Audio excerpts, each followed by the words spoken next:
नमस्कार दोस्तों, मैं आप सभी का एग्री नॉलेज क्लासेस उदयपुर के ऑनलाइन प्लेटफॉर्म पर हार्दिक स्वागत एवं अभिनंदन करता हूं।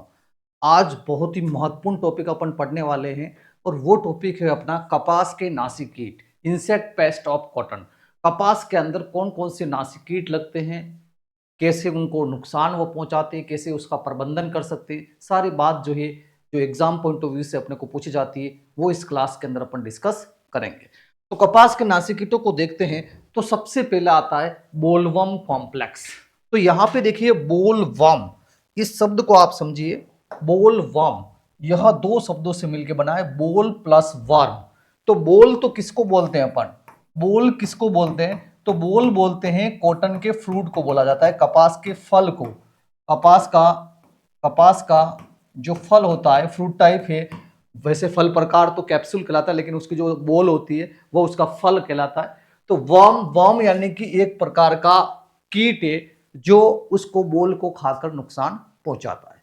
तो कपास के अंदर बोलवर्म कॉम्प्लेक्स इसलिए बोला कि केवल एक ही प्रकार का वर्म जो है नुकसान नहीं पहुंचाती, वहां पर एक से अधिक प्रकार की वर्म जो है नुकसान पहुंचाती, इसलिए वहां पर कॉम्प्लेक्स शब्द काम में आया है।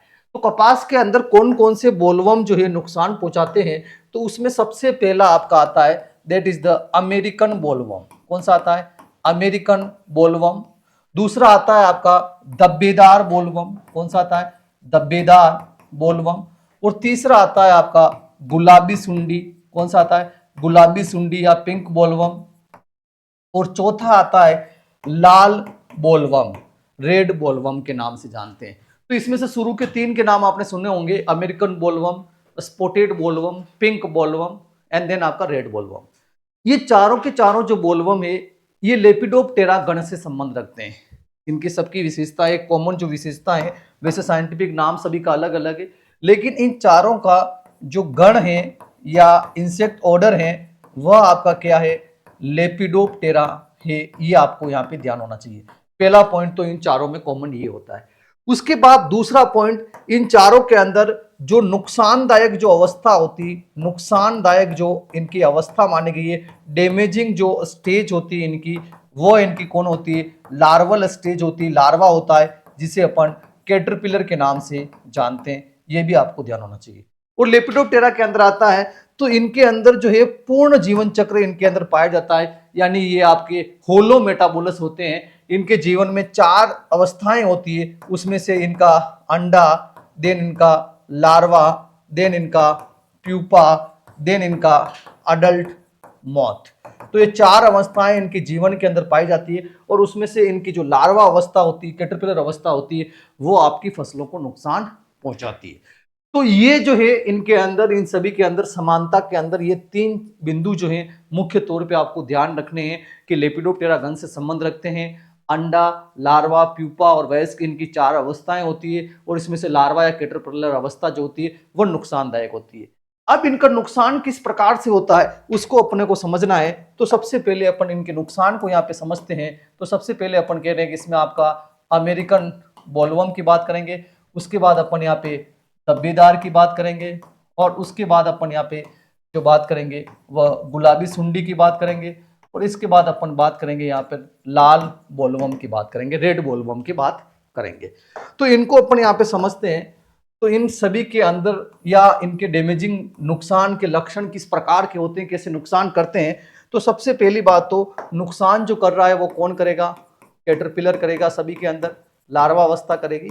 लेकिन वह किस प्रकार से अपनी फीडिंग करता है, कैसे उसके नुकसान का कैरेक्टरिस्टिक्स कैसा होता है। तो सबसे पहली बात, इनका आक्रमण का जो मेन जो कैटरपिलर आक्रमण करती है वह कपास की बोल पर नुकसान करती है, बोल पर आक्रमण करती है। तो बोल पर किस प्रकार के लक्षण उत्पन्न होते हैं, तो जैसे सबसे पहले अपन जो है यहाँ पर कपास की एक बोल जो है सब जगह बना देते हैं। ये आपकी कपास की बोल होगी, ये आपकी कपास की बोल होगी, ये आपकी कपास की बोल होगी, ये आपकी कपास की बोल होगी।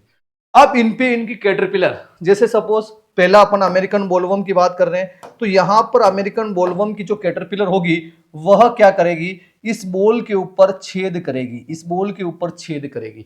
तो सबसे पहला पॉइंट जो आता है, इस बोल के ऊपर जो छेद करेगी वह यानी कि होल करेगी, वह कैसा होगा। तो छेद की बात करें तो जो अमेरिकन बोलवर्म जो छेद करेगी वह आकार में कैसा होगा, आकार में बड़ा होगा, आकार में बड़ा होगा और एक प्रकार से अनियमित अनियमित आकार का जो है छेद करेगी, यानी बड़ा छेद करेगी, लार्ज होल बनाएगी और वह इरेगुलर शेप का जो है होल जो है बोल के ऊपर बनाएगी। कौन, अमेरिकन बोलवर्म हेलिकोवरपा आर्मीजेरा।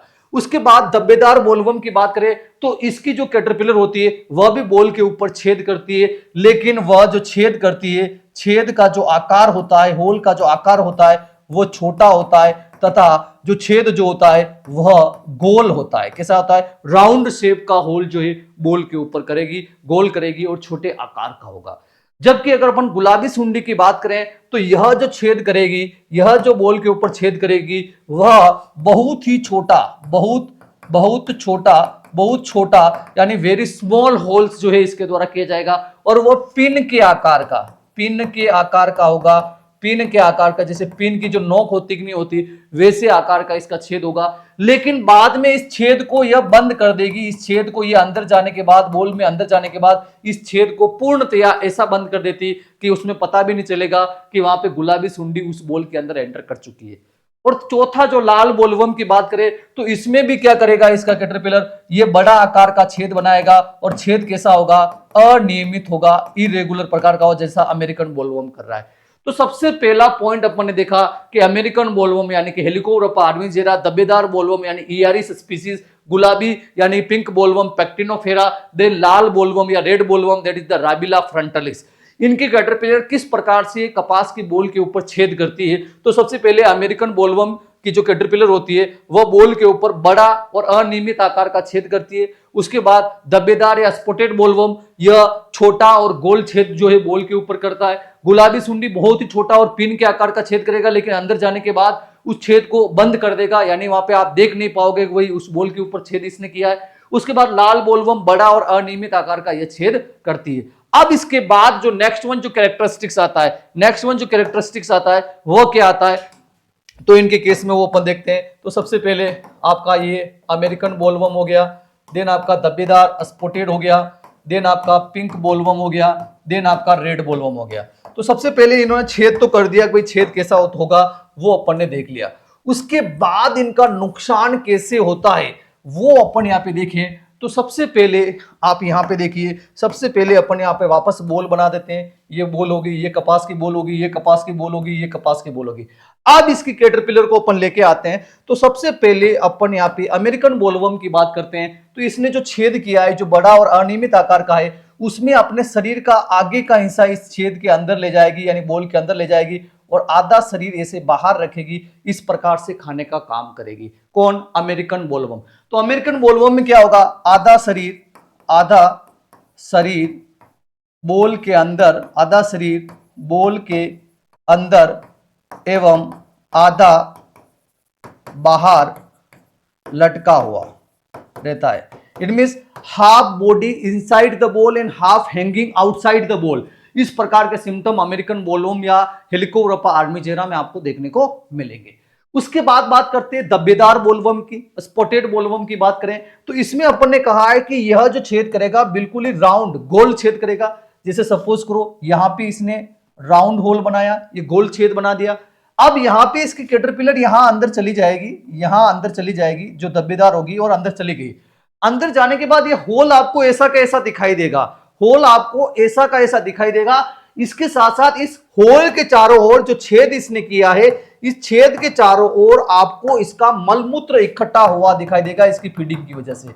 यहां पे आपको इसका मलमूत्र, यहां पे आपको सुंडी का, कैटरपिलर का मलमूत्र, इसका एक्सक्रीटा जो है आपको यहां पर दिखाई देगा उस छेद के चारों ओर।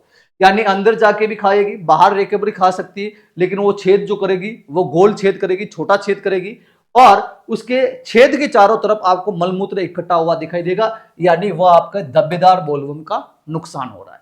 उसके बाद तीसरे प्रकार का जो आपका पिंक बोलवर्म या पैक्टिनोफेरा गोसिपेला की बात करते हैं तो इसमें अपन कह रहे हैं कि ये तो बहुत ही छोटा छेद करती है, माइन्यूट सा पिन के आकार का छेद करेगी और उसमें ये कैटरपिलर जो है अंदर रहेगी, अंदर चली गई।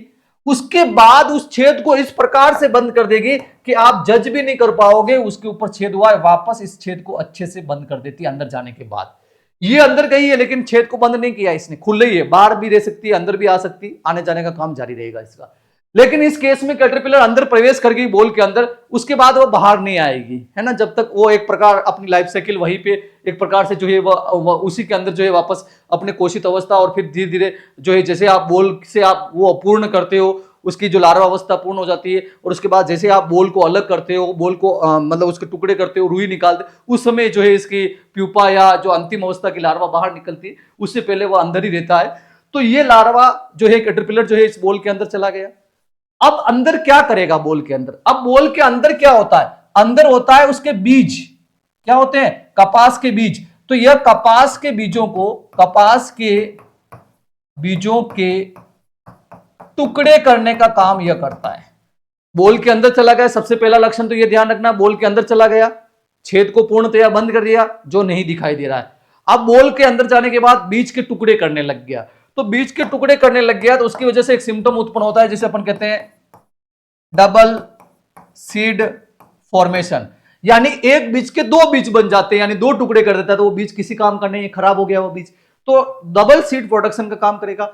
उसके साथ साथ यह कपास में जो रेशा जो बन रहा होगा, रेशा जो बन रहा होगा, जो फाइबर जो बन रहा होगा, रुई जो बन रहा होगा, उसको खाने का काम करेगा या उसको एक प्रकार से कहें कि नुकसान पहुंचाएगा। तो उस वजह से रेशे का निर्माण बाधित होगा। रेशे का निर्माण क्या होगा? रेशे का निर्माण कपास में क्या हो जाएगा? रेशे का निर्माण जो होगा बॉल के अंदर वह क्या होगा? बाधित होगा, जिसे अंग्रेजी में अपन बोलते हैं रिटार्डेशन ऑफ लिंट। यह प्रश्न कई बार एग्जाम में आया है। लिंट को रिटार्ड कर देगा, लिंट का विकास नहीं हो पाएगा, रुई नहीं बन पाएगी, क्योंकि वो अंदर ही है, उस बीज को भी नुकसान पहुंचा रहा है। अब बीज को, सीधी सी बात है, बीज के अगर टुकड़े कर रहा है तो बीज के, अपन कहते हैं रेशा क्या है? रेशा बीज के आवरण की जो एपिडर्मल सेल्स होती है उसकी आउटग्रोथ होती है। अब बीज को ये तोड़ रहा है तो एपिडर्मल सेल्स कैसे आउटग्रोथ कर पाएगी? तो इस प्रकार से इसका नुकसान जो है पिंक बोलवर्म का जो है उसमें होता है। और इन सभी बोलवर्म में सबसे अधिक घातक अगर कोई बोलवर्म माना गया है, मोस्ट डेंजरस और मोस्ट डैमेज कॉजिंग अगर आपका बोलवर्म कोई माना गया है तो वह आपका पिंक बोलवर्म माना गया है। अगर आपको एक ही प्रश्न पूछिए कि इन सभी बोलवर्म कॉम्प्लेक्स में सबसे खतरनाक जो बोलवर्म है, जो सबसे ज्यादा नुकसान पहुंचाता है, तो वह पिंक बोलवर्म आपका आंसर जाएगा। तो इसका नुकसान आपने समझ लिया। अब देखते हैं अपना रेड बोलवर्म। रेड बोलवर्म क्या करेगा? बड़ा सा छेद करेगा, अनियमित आकार का होगा, जैसा अमेरिकन कर रहा है वैसे ही करेगा। अब इसमें क्या करेगा? इसका जो कैटरपिलर होगा वह बॉल के अंदर प्रवेश कर जाएगा, फीडिंग करेगा, लेकिन इस बॉल से इसके आक्रमण की वजह से वहां से लिक्विड बाहर निकलता है। क्या बाहर निकलता है? लिक्विड जो होगा वहां पे बाहर निकलेगा, तरल पदार्थ जो होगा वह बॉल से स्त्रावित होगा, और इसका नाम रेड बोलवर्म है। तो यानी कि इसकी जो कैटरपिलर होगी वह कैसी रंग की होगी? लाल रंग की होती, रेड कलर की होती, इसलिए इसका नाम जो है आपका रेड बोलवर्म पड़ा।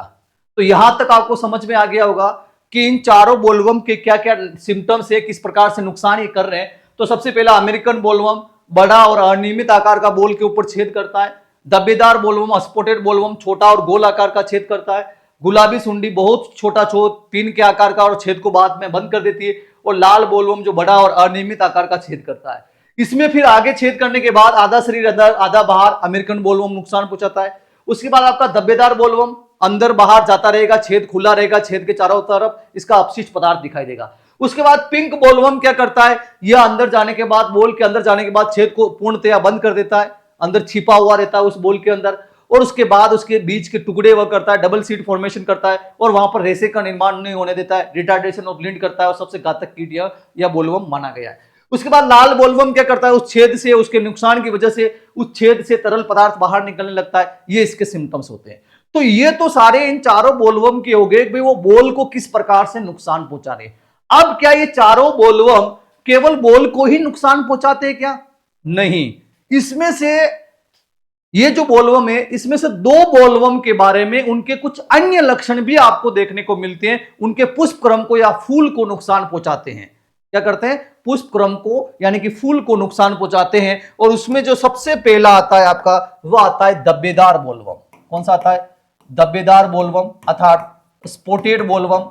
और दूसरा आता है आपका गुलाबी सुंडी। गुलाबी सुंडी यानी कि पिंक बॉलवर्म। ये दोनों का आक्रमण जो है फूलों पर भी देखा गया है, कपास के फूलों पर, और कपास के फूलों पर इन दोनों के आक्रमण से विशिष्ट प्रकार के लक्षण उत्पन्न होते हैं जो भी एग्जाम में पूछा जाता है। तो इसके पुष्पक्रम पर, पुष्प पर यानी फ्लोवर पर किस प्रकार से नुकसान यह करते हैं।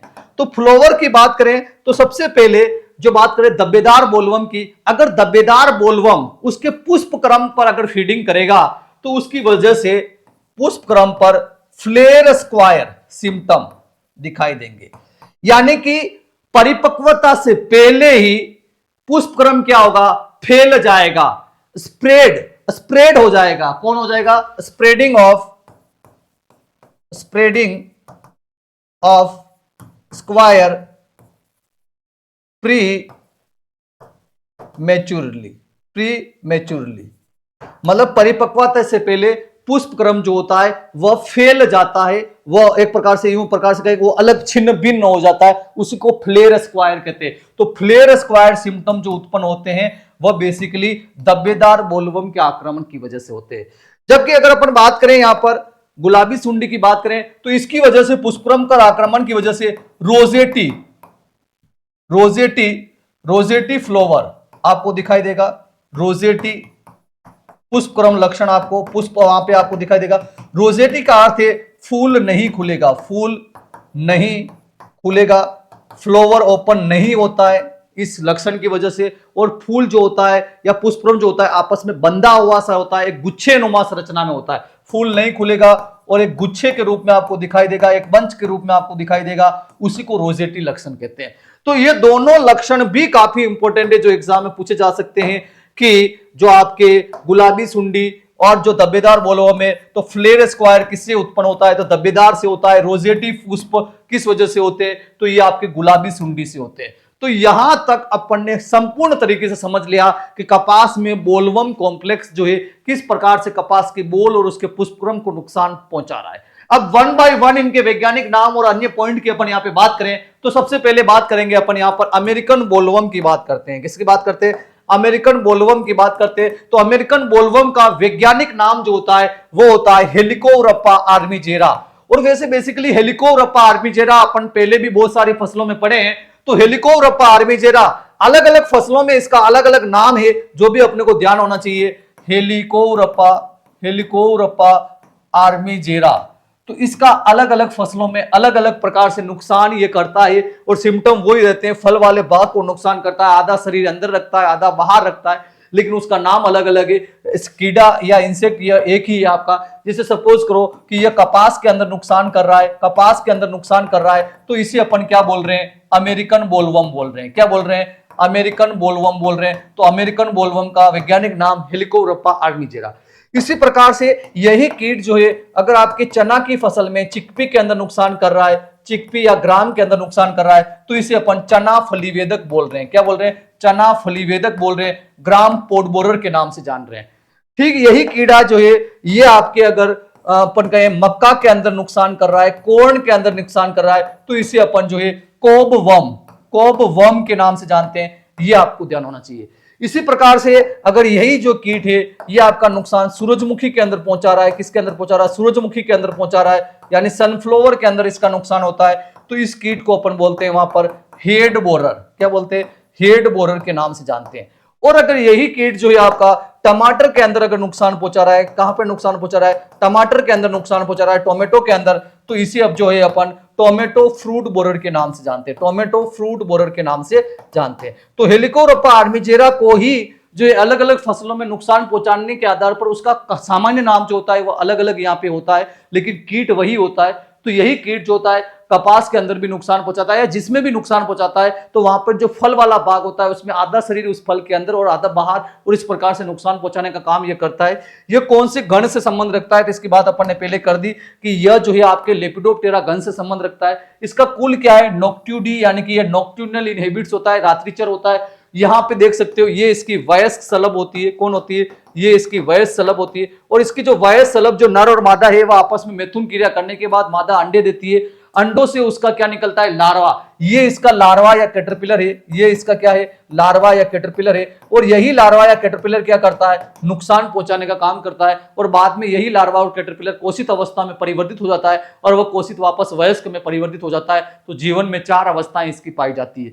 इसके नुकसान की प्रवृत्ति में अपन ने देखा, इसके नुकसान की प्रवृत्ति में अपन ने देखा कि इसकी कैटरपिलर जो होती है कपास की बोल में बड़े और अनियमित आकार के, यानी लार्ज एंड इरेगुलर जो है होल्स जो है इसके द्वारा बनाए जाएंगे।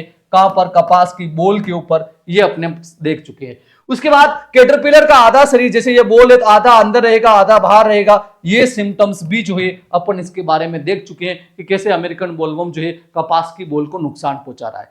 उसके बाद दूसरे प्रकार का जो कीट आता है या बोलवर्म आता है वह आता है धब्बेदार बोलवर्म, स्पॉटेड बोलवर्म। क्योंकि यहां पर देखिए इसकी जो कैटरपिलर होती है उसके ऊपर स्पॉट्स होते हैं, धब्बे होते हैं, इसलिए इसे धब्बेदार बोलवर्म के रूप में जाना गया है। इसका नाम इयारिस वाइटेला, यानी सफेद रंग के जो है पंखों के अंदर जो है एक लाइन होती है उसे वाइटेला बोला गया। और दूसरी प्रजाति है इयारिस इंसुलाना। 2 प्रकार की प्रजातियां इसके अंदर आती है। इसका भी जो गण है आपका लेपिडोप्टेरा है। लेकिन इसके कुल की बात करें तो इसका कुल नोलिडी है। कौन सा कुल है, नोलिडी। अभी वर्तमान में इसको नोलिडी के अंदर रखा गया है, यह आपको ध्यान होना चाहिए। और यहां पर देखिए ये भी इसका वयस्क शलभ है, ये भी वयस्क शलभ है, ये इसका लार्वा या कैटरपिलर, ये इसकी कोशित या प्यूपा अवस्था होती है।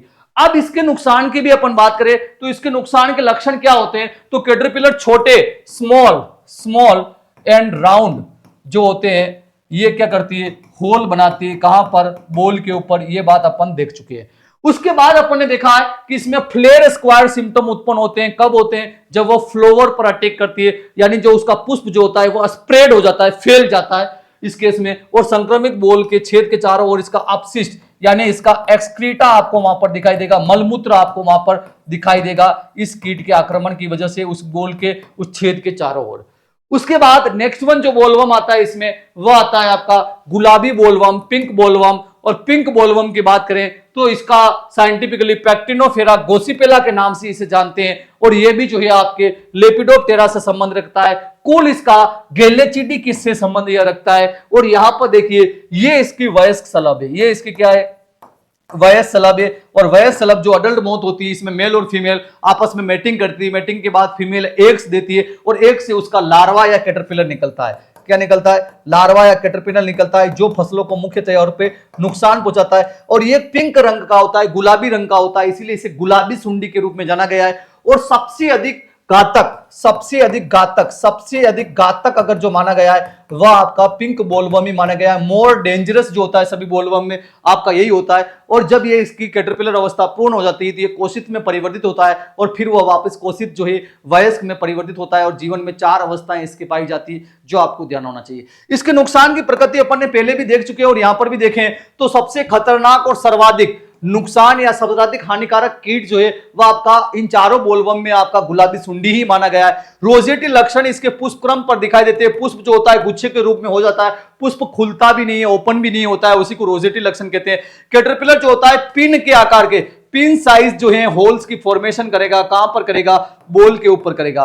उसके बाद डबल सीड की फॉर्मेशन यह करता है, बीजों के टुकड़े यह कर देता है। उसके बाद बोल के अंदर जाने के बाद बोल को बाहर से बंद कर देता है, यानी कि उस होल को यह क्या कर देता है, क्लोज कर देता है, कंप्लीटली क्लोज कर देता है और उसी के अंदर रहता है। उसके साथ साथ बोल के अंदर में बीजों के टुकड़े करने के साथ साथ यह अंदर घुसकर कपास के कच्चे रेशे को, रो जो फाइबर से उसको खाने का काम करता है। जिसे कपास की बोल में नई रुई का फॉर्मेशन वहां पर नहीं होता है, उसे बोलते हैं रिटार्डेशन ऑफ लिंट। ये एग्जाम में कई बार पूछा गया है कि कपास में लिंट की रिटार्डेशन कौन से कीट के आक्रमण की वजह से होती है, तो वो कपास में आपके जो आपका गुलाबी सुंडी है उसके आक्रमण की वजह से होती है। कपास की रुई का रंग भी कई बार बदल जाता है, वो इसकी वजह से नहीं बदलता है, वो तो आपके रेड कॉटन बग या डस्की कॉटन बग के आक्रमण की वजह से होता है। लेकिन यहां पे रुई का बनेगी भी नहीं तो बनने का प्रोसेस भी स्टार्ट नहीं हो पाएगा, या होगा तो भी वो सही तरीके से रुई नहीं बन पाएगी, ये बनने नहीं देगा, तो वो गुलाबी सुंडी है जो आपको यहाँ पे ध्यान में रखना है। उसके बाद चौथे प्रकार का जो यहाँ पे बोलवर्म आता है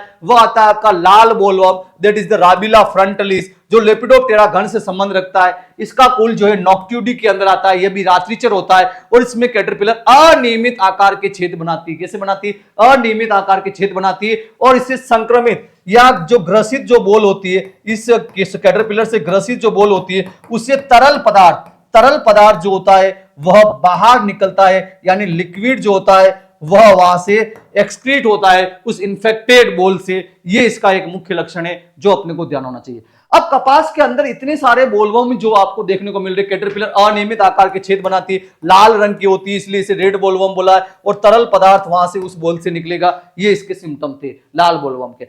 अब इनके प्रबंधन के लिए, बोलवर्म कॉम्प्लेक्स के नियंत्रण के लिए कौन कौन से तरीके अपनाए जाते हैं उनकी बात अपन यहां पे करते हैं। तो सबसे पहला तरीका जो अपने सामने आता है वह आता है बोलवर्म की निगरानी हेतु, यानी उसकी मॉनिटरिंग हेतु कि भाई बोलवर्म का अटैक हो रहा है कि नहीं हो रहा है। उसके लिए बुआई के 21 दिन बाद, यह प्रश्न एग्जाम में आया हुआ है कि कपास में, कॉटन में जो है बोलवर्म की मॉनिटरिंग हेतु फिरोमोन ट्रैप कब लगाते हैं। तो फिरोमोन ट्रैप जो इंस्टॉल किया जाता है कपास में, वह बुआई के 21वें दिन पर जो है आपको लगा देना चाहिए। तो फिरोमोन ट्रैप जैसा अपन कई बार पढ़ चुके हैं, फिरोमोन ट्रैप। तो फिरोमोन ट्रैप क्या होता है? फिरोमोन ट्रैप के अंदर क्या होता है, फीमेल हार्मोन्स होते हैं, फीमेल सेक्स हार्मोन्स होते हैं, वो इसके अंदर यूज किए जाते हैं। और उसको यूज करने से जितने भी मेल्स होते हैं उस फीमेल हार्मोन्स की वजह से उस फिरोमोन ट्रैप की तरफ अट्रैक्ट होते और एक प्रकार से उस फिरोमोन ट्रैप के अंदर कलेक्ट हो जाते, वो बाहर नहीं निकल पाते हैं और बाहर वातावरण के अंदर केवल आपकी फीमेल ही बचती है, वह अकेली मेटिंग नहीं कर पाती, इसकी प्रोजेनी जो है आगे नहीं बढ़ पाती। तो फिरोमोन ट्रैप जो होता है इसको बेसिकली सबसे पहली बात कपास में कब लगाते, तो बुआई के डेज आफ्टर सोइंग, कपास में बुआई के 21 दिन बाद इसे लगाया जाता है। उसके बाद कपास की फसल से 1 से 1.5 फीट ऊंचाई, 1 से 1.5 फीट ऊंचाई पर फिरोमोन पास को आपको खेत में लगाना चाहिए। जैसे सपोज करो कि कपास का पौधा इतनी ऊंचाई का है तो उससे आपको थोड़ा 1-1.5 फीट ज्यादा ऊपर जो है फिरोमोन ट्रैप वहां पर खेत में आपको इंस्टॉल करना चाहिए। उसके बाद फिरोमोन ट्रैप के अंदर जो मुख्य भाग होता है उसका, वो होता है उसका ल्यूर, जिसे अपन रबर की गुंडी कहते हैं। और इसी ल्यूर के अंदर क्या होते हैं, मादा फिरोमोन होते हैं। मादा फिरोमोन होते हैं, क्या होते हैं, मादा फिरोमोन होते हैं। अब ये फिरोमोन पास लगाने के बाद क्या वह ल्यूर जो होगा वह हमेशा वही रहेगा क्या, ऐसा नहीं है। ल्यूर जो होता है वह कीट विशेष होता है। तो जैसे सपोज करो कि आप जो है अमेरिकन बोलवर्म के लिए लगा रहे हो, अमेरिकन बोलवर्म के लिए जो है आप फिरोमोन पास लगा रहे हो, तो उसका ल्यूर का नाम होता है हेली ल्यूर, क्योंकि उस अमेरिकन बोलवर्म का जो वैज्ञानिक नाम है वो हेलिकोरप्पा आर्मीजेरा है, उसी से बना है हेली ल्यूर। उसी प्रकार से अगर अपन बात करें कि अपन अगर फिरोमोन पास जो है गुलाबी सुंडी के लिए लगा रहे, पिंक बोलवर्म के लिए लगा रहे, तो उस केस में उसके ल्यूर का नाम जो होता है वो होता है आपके गोसिप ल्यूर। क्या होता है, गोसिप ल्यूर, क्योंकि पिंक बोलवर्म का नाम होता है पैक्टिनोफेरा गोसिपेला, तो उसी से बना है गोसिप ल्यूर। अब इन ल्यूर को क्या एक बार लगा देने के बाद वही अपना प्रभाव उस फसल अवधि में दर्शाएंगे क्या, नहीं। इन ल्यूर को जो है 15 से 20 दिन के अंतराल पर, 15 से 20 दिन के अंतराल पर बदलना चाहिए, उसको आपको चेंज करना चाहिए। यानी हेली ल्यूर का असर या गोसिप ल्यूर का असर 15-20 दिन तक ही रहता है। हर 15-20 दिन में उन ल्यूरों को बदलने का काम जो है इसमें किया जाता है। और 1 हेक्टेयर में 5 से 7 ट्रैप जो है निगरानी के लिए अपन लगा सकते हैं। या अधिक मैनेजमेंट आप करना चाह रहे हो केवल फिरोमोन ट्रैप से ही, तो उस केस में फिरोमोन ट्रैप की संख्या जो है प्रति हेक्टेयर बढ़ा देनी चाहिए, जो आपको यहाँ पे ध्यान होना चाहिए। तो ये काफी इंपॉर्टेंट प्रैक्टिस है जो अक्सर इसमें अपनाई जाती है, जो आपसे एग्जाम में इस केस में पूछी जा सकती है, जो आपको यहाँ पे ध्यान होनी चाहिए। उसके बाद अपन इसमें आगे बढ़ते हैं। तो नेक्स्ट वन जो है फिरोमोन ट्रैप आप समझ चुके हो, जिसमें क्या होता है, मादा फिरोमोन्स होते हैं। तो फिरोमोन ट्रैप क्या करता है, फिरोमोन पास क्या करेगा, फिरोमोन पास क्या करेगा, नर सलब को अपनी ओर क्या करता है, आकर्षित करता है। क्योंकि नर को यह लगता है कि मादा फिरोमोन छोड़ रही, मेरे को उसके पास जाना है, तो उस केस में वह जाके वहां पर ट्रैप हो जाता है। तो male moth attract towards the pheromone trap की तरफ अट्रैक्ट होता है, because pheromone trap having a female hormone और फीमेल सेक्स हार्मोन, इस वजह से ऐसा होता है।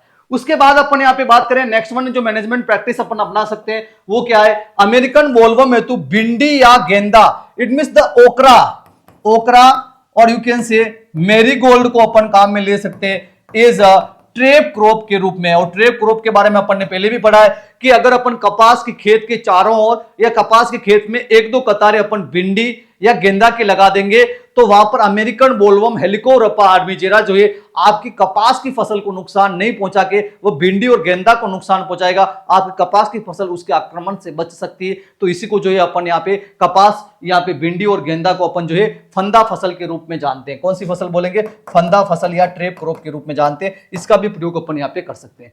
उसके बाद प्रतिरोधी किस्मों की बुआई करना या बीटी कपास की बुआई करके भी बोलवर्म कॉम्प्लेक्स से बचा सकते हैं। और बीटी कपास के बारे में अपन डिटेल से कपास के अंदर पढ़े हैं कि बीटी कपास जिसमें बेसिलस थुरिजेंसिस के क्राई प्रोटीन का या क्राइजीन का प्रयोग किया जाता है और वो बहुत सारे टॉक्सिन्स छोड़ती है जिसकी वजह से कैटरपिलर में सेप्टिसीमिया होकर उसकी मृत्यु हो जाती है। तो बीटी कपास के कुछ किस्मों की बात करें तो बीटी कपास की किस्में भी अपन ने पहले जो है कपास के अंदर देखी है। उसमें आपकी बोलगार्ड फर्स्ट हो गई, बोलगार्ड फर्स्ट हो गई, बोलगार्ड फर्स्ट हो गई, बोलगार्ड सेकंड हो गई, इसके अलावा कोकर 312 हो गई। ये आपकी बीटी कपास की किस्मों के रूप में जानी जाती है। इनका भी प्रयोग करके जो है अपन बोलवर्म कॉम्प्लेक्स को बचा सकते हैं। अमेरिकन बोलवर्म की बात करें तो अमेरिकन बोलवर्म के प्रति उसके नियंत्रण के लिए अपन HANPV Helicoverpa armigera nuclear polyhedrosis virus का प्रयोग कर सकते हैं। यहां पे इसकी 500 LE 500 LE means the larval equivalent per hectare इसमें काम में लेते हैं।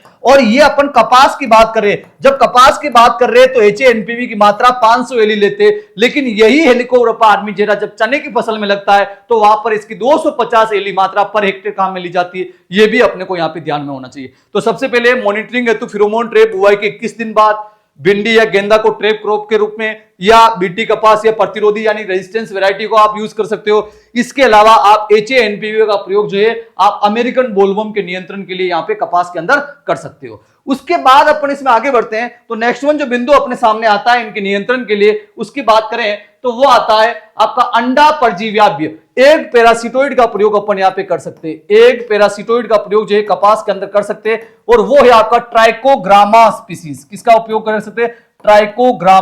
Trichogramma species. जैसा अपन जानते हैं कि यह एग को पैरासिटाइज करने का काम करता है और कपास में इसकी 1.5 लाख अंडे एक बार में आपको छोड़ने चाहिए। और ऐसे आप जानते हो कि एक ट्राइकोकार्ड जो होता है उसके ऊपर 18 से 20 हजार अंडे होते हैं, तो लगभग आपको 7 साढ़े 7 कार्ड जो है इसके लिए एक बार में आपको जरूरत होती है। और इसको 6 बार जो है आपको वहां पर मोचित करने का या रिलीज करना आपको चाहिए कपास के केस में, जो आपको यहां पे ध्यान होना चाहिए। उसके बाद अपन यहां पर अगर बीटी की बात करें तो बीटी का उत्पाद आता है। जैसे एक उत्पाद जो सबसे पहले विकसित हुआ जिसका नाम डाइपेल है और आजकल भी बीटी के उत्पाद आ रहे हैं। तो अगर आपने देसी कपास लगा रखा है तो उस केस में आपको उसके ऊपर 1 से 1.5 किलोग्राम बीटी के उत्पाद का अगर आप छिड़काव करते हो तो भी बोलवर्म कॉम्प्लेक्स का अटैक जो है वहां पर नहीं होगा।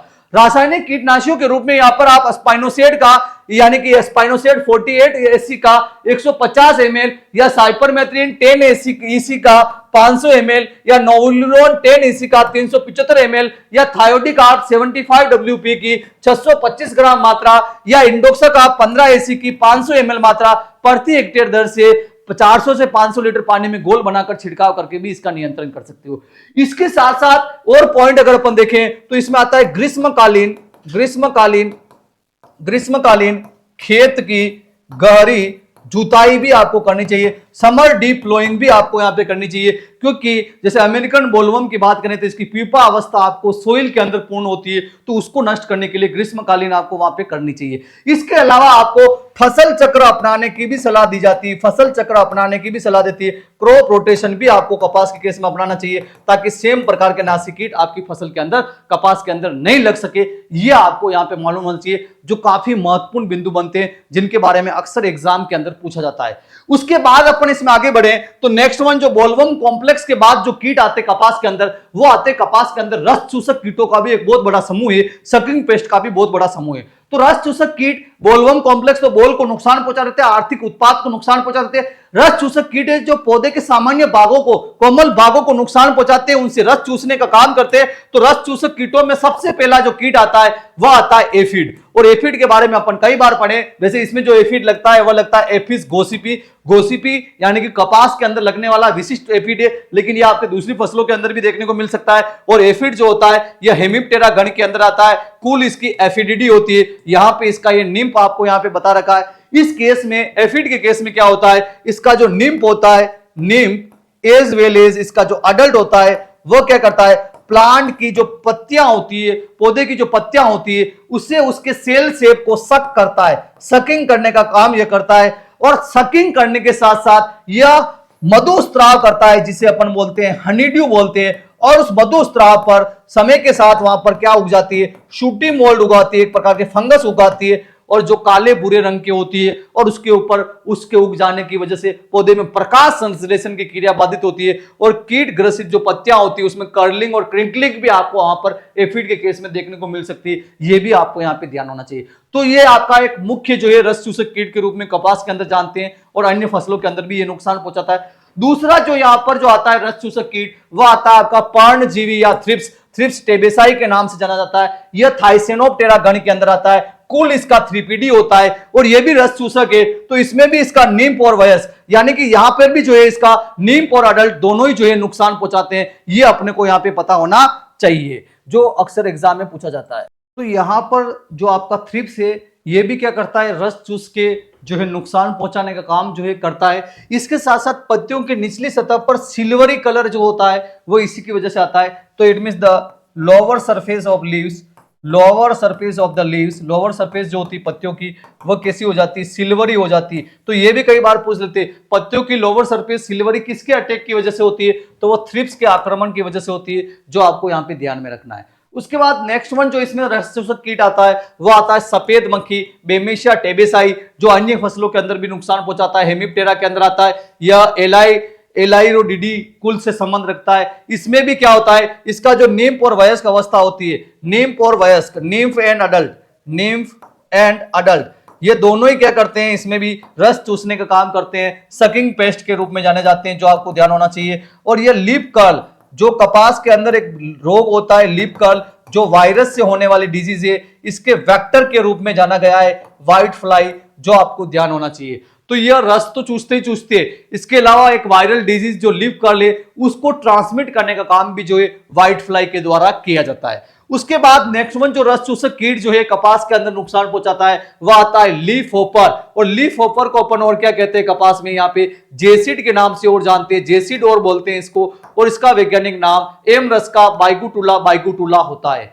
इसका गण की बात करें तो हेमिप्टेरा गण से संबंध रखता है। कुल इसकी सिकाडेलिडी फैमिली के अंदर यह आता है। इसमें भी क्या होता है, ये इस पर यहाँ पे आपको बता रखा है, ये इसके जेसिड बता रखा है आपको, ये जेसिड इस प्रकार का होता है इसका। इसमें भी इसका क्या होता है, इसका जो निम्फ और वयस्क जो होता है, निम्फ और अडल्ट दोनों ही क्या करते हैं, सेल शेप को सक करने का काम करते हैं। और इसके सकिंग की वजह से कौन से लक्षण उत्पन्न होते हैं, तो आपको पता होना चाहिए, लीफ होपर की वजह से होपर बर्न लक्षण आपको उत्पन्न होते हैं। पत्तियां पीली पड़ जाती है, मुड़ जाती है, इवन ब्रोंजिंग उसके अंदर होने लग जाती है। तो ये सारे लक्षण जो है किसकी वजह से होते हैं, तो ये लीफ होपर या जेसिड के आक्रमण की वजह से होते हैं। इसमें होपर बर्न जो होता है सबसे इंपॉर्टेंट सिम्टम इसका माना गया है। उसके बाद नेक्स्ट वन जो रस चूसक कीट इसमें आता है, वह आता है कपास की लाल मतकुन, रेड कॉटन बग। काफी इंपॉर्टेंट कीट है रस चूसकों के अंदर। डाइसडर्कस सिंगुलेटस या डाइसडर्कस कोइनिकी के नाम से भी इसकी एक प्रजाति आती है, जो आपको ध्यान होना चाहिए। और यह हेमिप्टेरा गण के अंदर ही आता है, क्योंकि ज्यादातर रस चूसक इसी में आते हैं।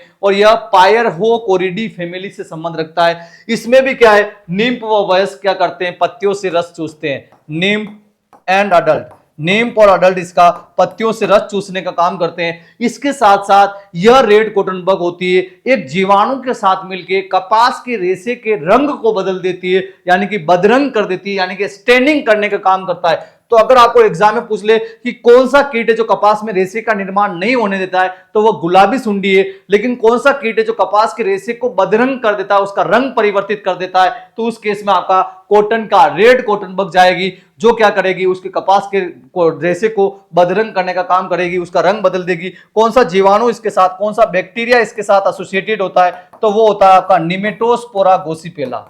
निमेटोस्पोरा गोसिपिला, ये जो आपका बैक्टीरिया होता है, ये रेड कॉटन बग के साथ एसोसिएटेड होता है और कपास के रेशे का रंग बदल देता है। ये भी काफी इंपॉर्टेंट पॉइंट है, जो आपसे एग्जाम में पूछा जा सकता है। ये इस प्रकार की रेड कॉटन बग होगी, ये अक्सर आपने देखी होगी। उसके बाद इसमें एक और रस चूसक कीटा नुकसान पहुंचाता है, और वो आता है dusky cotton bug. Dusky cotton bug की बात करें तो इसका वैज्ञानिक नाम ऑक्सीकारेनस लेइटस या ऑक्सीकारेनस हाइलिनीपेनियस इस भी इसका नाम होता है। हेमिप्टेरा गण से संबंध रखता है, और इसका कुल जो होता है लाइगेडी कुल होता है।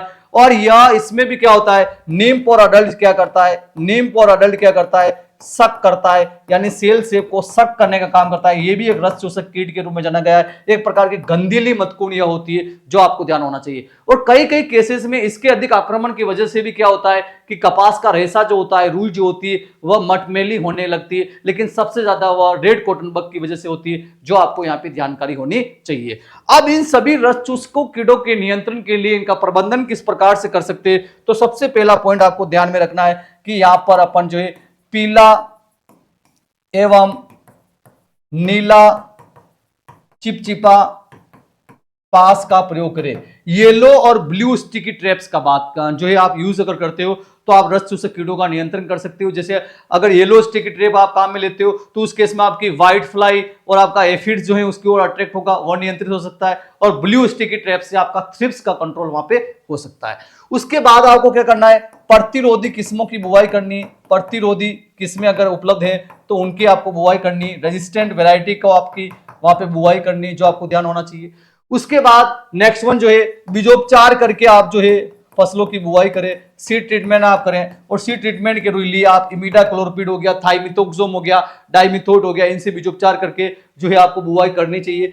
उसके बाद जो है खड़ी फसल के अंदर अगर प्रकोप होता है तो खड़ी फसल के अंदर आपको उपयुक्त कीटनाशी का स्प्रे वहां पे करना है। और उस केस में आप जो इंसेक्टिसाइड के रूप में इमिडाक्लोरपिड हो गया या आपका स्पाइरोटेट्रामेट हो गया, इनका प्रयोग करके इन कीड़ों का नियंत्रण कर सकते हो। लेकिन आपको पता है कि बोलवर्म जो है कपास का एक मुख्य कीड़ा है, उस ओर किसानों का ध्यान जाता है, उनका नियंत्रण भी वो करते हैं। लेकिन अभी हाल ही के समय के अंदर आपको पता हो तो इन रस चूसक कीड़ों के अंदर एक कीट ने बहुत ज्यादा नुकसान पहुंचाता है। और स्पेशली जो राजस्थान और पंजाब के आसपास का जो क्षेत्र है वहां पर बहुत ज्यादा नुकसान जो है रस चूसक कीटों का हुआ है। और उस रस चूसक कीट में सफेद मक्खी बहुत ज्यादा उभर के आई है, व्हाइट फ्लाई, और इससे बहुत ज्यादा नुकसान जो है कपास की खेती के अंदर हो रहा है, जो आपको ध्यान होना चाहिए।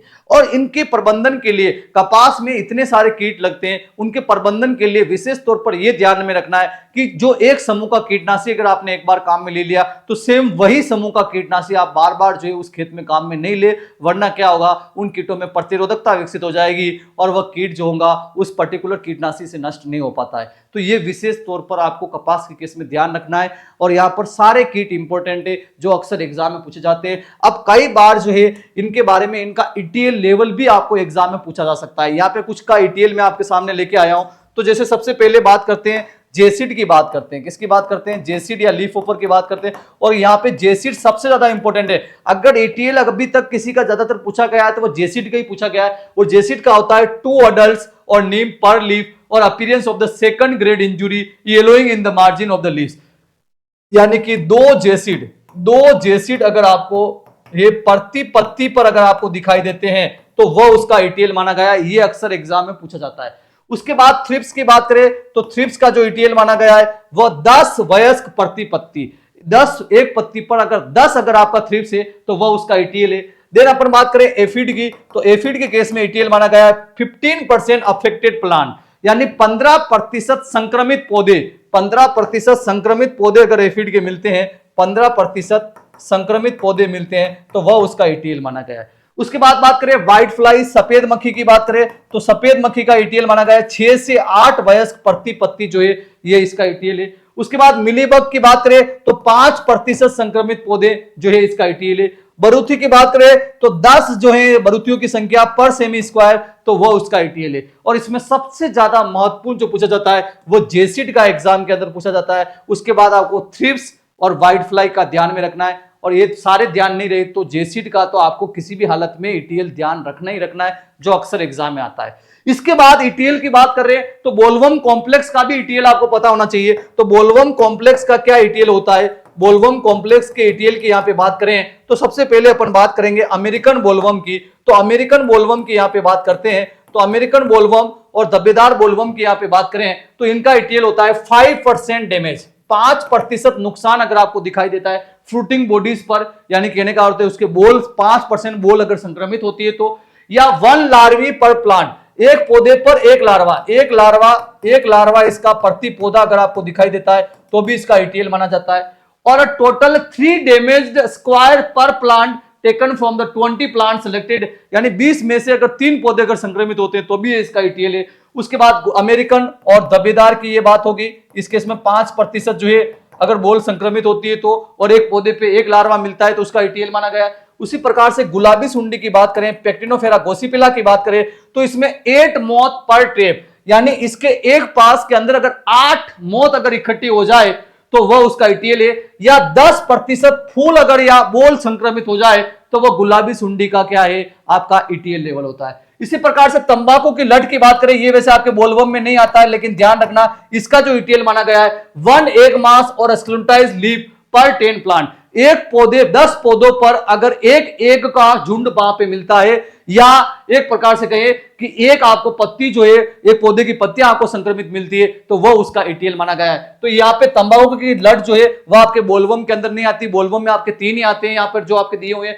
आपका पिंक बोलबम, आपका स्पॉटेड और आपका यहाँ गुलाबी सुंडी। और एक सामान्य तौर पे ध्यान में रखना है तो 5% इन्फेस्टेशन अगर बोल का होता है तो सभी बोलबम का ईटीएल आप समझ सकते हो, यह भी आपके लिए सही हो सकता है। उसके बाद नेक्स्ट वन जो कपास में कीट लगते हैं वह लगते हैं अन्य नासी कीटों में कपास का तना विविल। कौन सा लगता है? कपास का तना विविल, जो कपास के तने को यानी कि स्टेम को नुकसान पहुंचाने का काम करता है, और इसका वैज्ञानिक नाम होता है पेम्पेरेलस एफिनिस, इसका नाम होता है। ये कोलियोप्टेरा गण के अंदर आता है और ये विविल है तो कोलियोप्टेरा में आएगा। कुरकुलिनिडी इसकी फैमिली होती है, और इसकी जो ग्रब होती है नुकसान कौन करता है? इसकी ग्रब करती है। और इसकी ग्रब क्या करती है? ग्रब तने को खाती है, जिसके कारण तने पर सूजन आपको दिखाई दे सकती है, गोल लाइक स्वेलिंग आपको स्टेम पर दिखाई देगी। यही इसका एक मुख्य लक्षण होता है। ये आपका इसका पिक्चर्स देख सकते हो, तना विविल जो होती है वो कुछ इस प्रकार की होती है। तो इसमें कपास के तने पर आपको स्वेलिंग दिखाई देगी, सूजन दिखाई देगी, तो इस तना विविल के आक्रमण की वजह से होती है। इसके बाद नेक्स्ट वन जो कीट इसके केस में आता है वह आता है लीप रोलर, जो पत्तियों को रोल कर देता है, पत्तियों को मोड़ देता है, तो उसमें आता है, इसका नाम है साइलेप्टा डेरोकाटा के नाम से जाना जाता है। लेपिडोप्टेरा गण से संबंध रखता है, क्रेम्बिडी फैमिली से संबंध रखता है। कैटरपिलर पत्तियों को मोड़कर अंदर से खाती है। Caterpillar rolls leaves in the form of the trumpet. देखिए ये लक्षण भी कई बार पूछा जाता है, ट्रम्पेट लक्षण, कपास में पत्तियों का ट्रम्पेट होना वह किसकी वजह से होता है? तो लीप रोलर की वजह से होता है, पत्तियों को मोड़ देता है। यह इसकी वयस्क शलभ है, ये इसकी वयस्क शलभ है, ये इसकी कैटरपिलर है। यह कैटरपिलर जो है नुकसान पहुंचाती लार्वा अवस्था, जो आपको ध्यान में होना चाहिए, यह पत्तियों को मोड़ के अंदर ही खाती रहती है। ट्रम्पेट लक्षण इसको बोलते हैं। ट्रम्पेट जो है यह बना देती है पत्तियों को रोल करके और उसके अंदर फीडिंग करने का काम करती है। तो ये सारे कीट हो गए जो कपास की फसल के अंदर नुकसान पहुंचाते हैं, जिनके बारे में अपने को यहाँ पे पता होना चाहिए, जो अपने से एग्जाम में पूछते हैं। अब इसमें कहीं पे भी अपन ने 5 स्टार और 2 स्टार नहीं लगाए, तो इसलिए इसको एक बार जल्दी से अपन समराइज कर लेते हैं कि कौन कौन सा पॉइंट आपके लिए ज्यादा इंपॉर्टेंट है। तो इसमें देखिए सीधे से आप जो है जो भी पॉइंट आपको बताई जा रही है, जो भी स्लाइड आपको बताई जा रही है, वो विशेष तौर पे आपको यहाँ पे याद रखनी, जो आपसे एग्जाम में पूछ सकते हैं।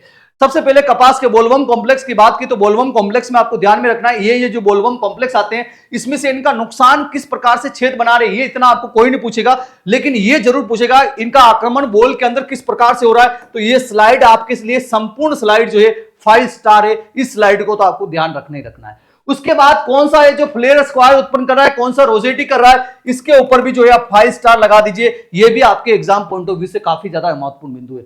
उसके बाद अमेरिकन बोलवर्म, इसकी सारी बात जो है अपन स्टार लगा चुके हैं, तो ये आपको नॉर्मल रीडिंग लगानी है। उसके बाद ये सारे हेलिकोरपर, आर्मीजेरा के ये सारे अन्य नाम, ये आपको 5 स्टार है, ये आपके लिए काफी इंपॉर्टेंट है, जो आपको ध्यान में रखना है। उसके बाद ये जो है आपका, इसका अपन बात कर चुके हैं अमेरिकन बोलवर्म की। उसके बाद यहाँ पे धब्बेदार बोलवर्म, इसके भी सारे कैरेक्टर, केवल यहाँ पे नोलिडी इसका कूल चेंज हुआ है, इसको आप 2 स्टार लगा दीजिए। नोलिडी कूल है इसका, किसका? धब्बेदार बोलवर्म का। अभी वर्तमान में ये आपको ध्यान होना चाहिए, ये लक्षण अपन सारे देख चुके हैं। उसके बाद अपन बात करें गुलाबी सुंडी की बात करें, तो इसकी भी बात अपन यहाँ पे संपूर्ण रूप से कर चुके हैं। उसके बाद अपन ने यहाँ पर यस रिटार्डेशन ऑफ लिंड, ये 5 स्टार है, आपको ध्यान में रखना, ये पॉइंट अक्सर एग्जाम में पूछा जाता है, सबसे ज्यादा घातक कीट यह माना गया है। उसके बाद डबल सीड फॉर्मेशन, जो अपन ने पीछे स्लाइड में सारा देख लिया इसके बारे में। उसके बाद आपको यहाँ पे ध्यान में रखना है लाल बोलवर्म के भी सारे कैरेक्टर्स अपन पीछे देख चुके हैं, अब यहाँ पे आपको ध्यान रखने की जरूरत नहीं है। उसके बाद कपास में बोलवर्म कॉम्प्लेक्स के नियंत्रण के लिए यहाँ पे 21 डेज 5 स्टार है, काफी इंपॉर्टेंट है। फंदा ट्रेप, आपके ट्रेप क्रॉप जो है ओकरा और मेरीगोल्ड, ये भी 5 स्टार है। उसके अलावा यहाँ पे बात करें तो यहाँ पर HANPV की कितनी डोज लेते हैं, ये भी आपके लिए 5 स्टार है। 500 एलई लेते हैं, ये भी एग्जाम में पूछा जाता है। उसके बाद यहाँ पे बात करें फिरोमोन ट्रैप जो है, इसमें ल्यूर कितने दिनों पे बदलते हैं, ये आपको ध्यान होना चाहिए, कितने दिनों पे लगाते हैं ये ध्यान होना चाहिए। कितनी ऊंचाई पे लगाते हैं फसल से 1 से 1.5 फीट, ये आपको यहाँ पे ध्यान में होना चाहिए। उसके बाद इनके ल्यूर के क्या नाम है, गोसिप ल्यूर और हेली ल्यूर किसका नाम है, ये आपके लिए 5 स्टार है। उसके बाद अपन इसमें आगे बढ़ते हैं तो नेक्स्ट वन आता है, इसमें फिनोमोन पास जो है नर शलभ को अपनी ओर आकर्षित करता है, ये आपके लिए 5 स्टार है बिंदु, ये आपसे एग्जाम में पूछा जा सकता है। उसके बाद बात करें अन्य अंडा परजीवी की कितनी मात्रा कपास में काम में लेते हैं, 1.5 लाख, ये आपके लिए 5 स्टार है। बीटी कपास या बीटी की मात्रा जो बीटी का उत्पाद आता है उसकी 1.5 से 1.5 किलोग्राम, ये आपके लिए 5 स्टार है, ये आपको यहाँ पे ध्यान में रखना है। उसके बाद अपन इसमें आगे बढ़ते हैं तो नेक्स्ट वन आता है, इसमें रस चूसक कीटों की बात करते हैं तो सामान्य नाम आपको सबका ध्यान रखना है कि एफिड का भी आक्रमण होता है, उसके साथ साथ थ्रिप्स का भी यहाँ पे आक्रमण होता है, ये रस चूसक कीट है। उसके बाद व्हाइट फ्लाई जो है वर्तमान में इसके द्वारा नुकसान रस चूसक कीटों में सर्वाधिक हो रहा है, ये आपको ध्यान होना चाहिए। बहुत ज्यादा भयंकर समस्या जो है कपास में इसकी बन चुकी है, ये भी आपके रस चूसक कीटों की श्रेणी में आता है। उसके बाद आपका लीफ होपर या जेसिड, इसकी बहुत कम संख्या भी जो है कपास के लिए घातक मानी गई है, इसका वैज्ञानिक नाम भी आपको ध्यान में रखना है, एम रस का बाइगुटुला होता है, होपर बर्न या कोज करता है। उसके बाद लाल मतकुन रेड कॉटन बग की वजह से जो है कपास का रेशा जो है बदरंग हो जाता है, ये आपके लिए 5 स्टार लाइन है, स्टैंडिंग करता है, ये एक जीवाणु के साथ मिलकर, ये आपसे पूछा जा सकता है। उसके साथ साथ आपका कॉटन डस्की कॉटन बग, ये आपका रस चूसक है, आपको बेसिकली वैसे ध्यान है।